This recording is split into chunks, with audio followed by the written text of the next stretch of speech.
They say all good ideas start on the back of a napkin. The first laptop, the original Mini, and, as of the evening of March 3rd, 2011, the idea for an all-electric street racing series all started out as nothing more than scribbles on a napkin.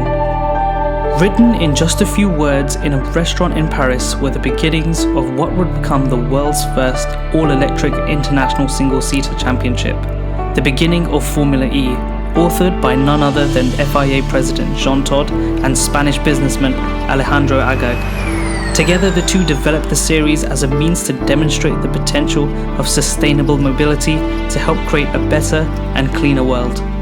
Now, building on over 5 seasons of all-electric city street racing, the championship boasts one of the best sporting calendars in the world, with 14 races in 12 of the most progressive cities across 5 continents. And with new teams Mercedes-Benz EQ and Porsche joining the grid, this 6th season of Formula E boasts one of the most competitive lineups in motorsport history. I wanted to begin this video by exploring the enormity of the series and to share my thoughts on just how much of a revolutionary leap Formula E has in presenting itself as a premier category in the single-seater specification. Let's begin. I mentioned earlier all of the new and somewhat unconventional hosts to some of these racing events, places that wouldn't usually have the capacity to boast world-class motoring championship rounds, as there's too much noise, a lack of world-class facilities, and largely not enough space. Even New York is a race venue which have historically had several attempts to introduce Grand Prix from various racing categories, but all have failed to come to an agreement. Yet, for some reason, Formula E's organisers are able to make deals with city mayors to make them possible. This is perhaps the entire championship's biggest advantage, as you can rally together an unexpected audience in the form of tourists and even residents or commuters to make up a secondary, live advertisement. An advertisement that's outstandingly immersive by its unusual sights and sounds. Now you can hear cars but you're not sure what kind. It's all very intriguing. And what makes hosting an E-Prix so sought after? Well, for one, it's one of the fastest growing sports in the entire planet, so making an early move, although risky, might just be the winning number on the wheel of investors' fortune. Then there's what the series as a whole stands for. The championship focuses on changing the attitude towards the electric vehicle, and honestly, the FIA have done a brilliant job of it. The sport screams how exciting these vehicles can be, both with their instant acceleration and the rate of progression for battery technology. And yes, while we can see a long history of boring Japanese plugins such as the infamous Prius, Formula E aims to flip the switch on that, and it's doing so at an alarming pace. And that brings me to my next point. Formula E is bigger than a racing category. For the first time since Formula 1 and arguably the Endurance Series, there is now a premier category which has huge commercial influence for technological advancements. An E-Prix is both simultaneously a racing event which contributes to a world championship, but also an extravagant showcase of a not-so-distant utopia. And FE markets itself very carefully so that for the people fortunate to be at the race venue, which by the way is very easy because ticket prices are significantly cheaper than other categories, namely Formula 1, and you get sent into a very immersive walkthrough to how this new technology will shape our future. They make it very clear that electric cars are no longer a thing of the future, but are now a very common appearance in our lives. And all of this just isn't widely accessible in the F1 paddock. The costs run into the thousands of pounds to get up and close with the garages, and this just makes the experience all too distant for the average motorist. I know I'd want to feel the novelty of such an experience, and Formula E can give me this at such a lower barrier to entry. And then there's the race format and structure to the race weekend. It's all a little different from the usual layout, with shorter and more action-packed races lasting a mere 45 minutes.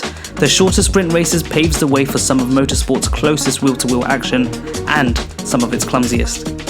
But there's another way the sport is breaking the status quo. The fan immersion soars higher than any of its Grand Prix counterparts, with an actual pre-race online poll which spectators can directly influence which drivers can benefit from a higher power mode during the race.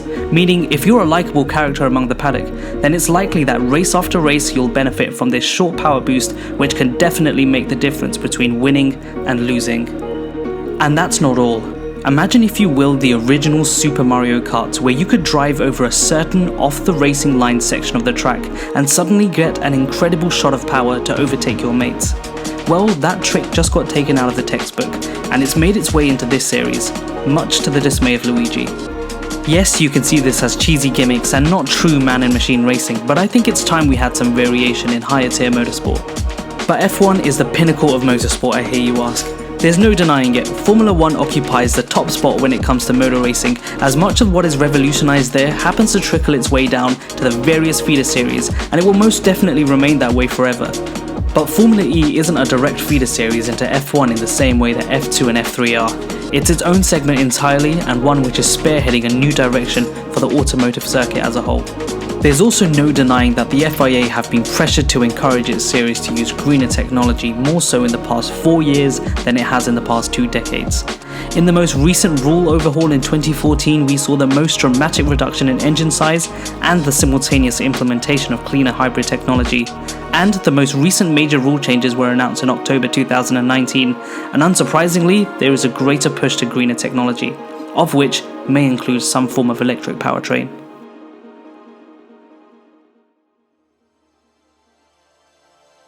All points allude to a few points. More races means a wider audience spread, which means more money being pumped into the sport, and that ultimately makes greater prize money. The bigger the prize money means more competition, not only from the drivers, but most importantly from the manufacturers. The faster and more efficient the likes of Audi, Mercedes, BMW and Nissan can develop the technology in their cars, then the more successful they're likely to be and the more reputable their brands become. Meaning, if Audi wins multiple races in a row, both investors and the public will take notice, and it will encourage car sales for their road-going models, partly because much of the technology used in these Gen 2 racing cars is brought over from their production line offered. It also means that you'd be driving the winning technology and have the best in the entire industry has to offer. And yes, this does fulfill the Ferrari versus Ford mantra from its Hollywood paradise. This of course is a huge and well-designed marketing tool behind the entire series, and one where there may be never any losers. The sport will continue to grow, the circuit's use will continue to pump money towards the local economy by showing off its impressive modernization, the technology continues to improve, which will all go back to the consumers who opt to purchase these cars.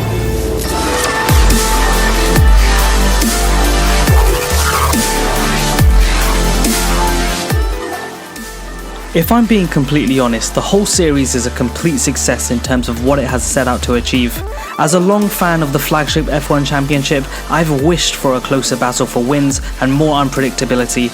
And yes, while we can get lost in the intensity of the racing action and how much more close the competition is, the development of the technology is what is a primary target here.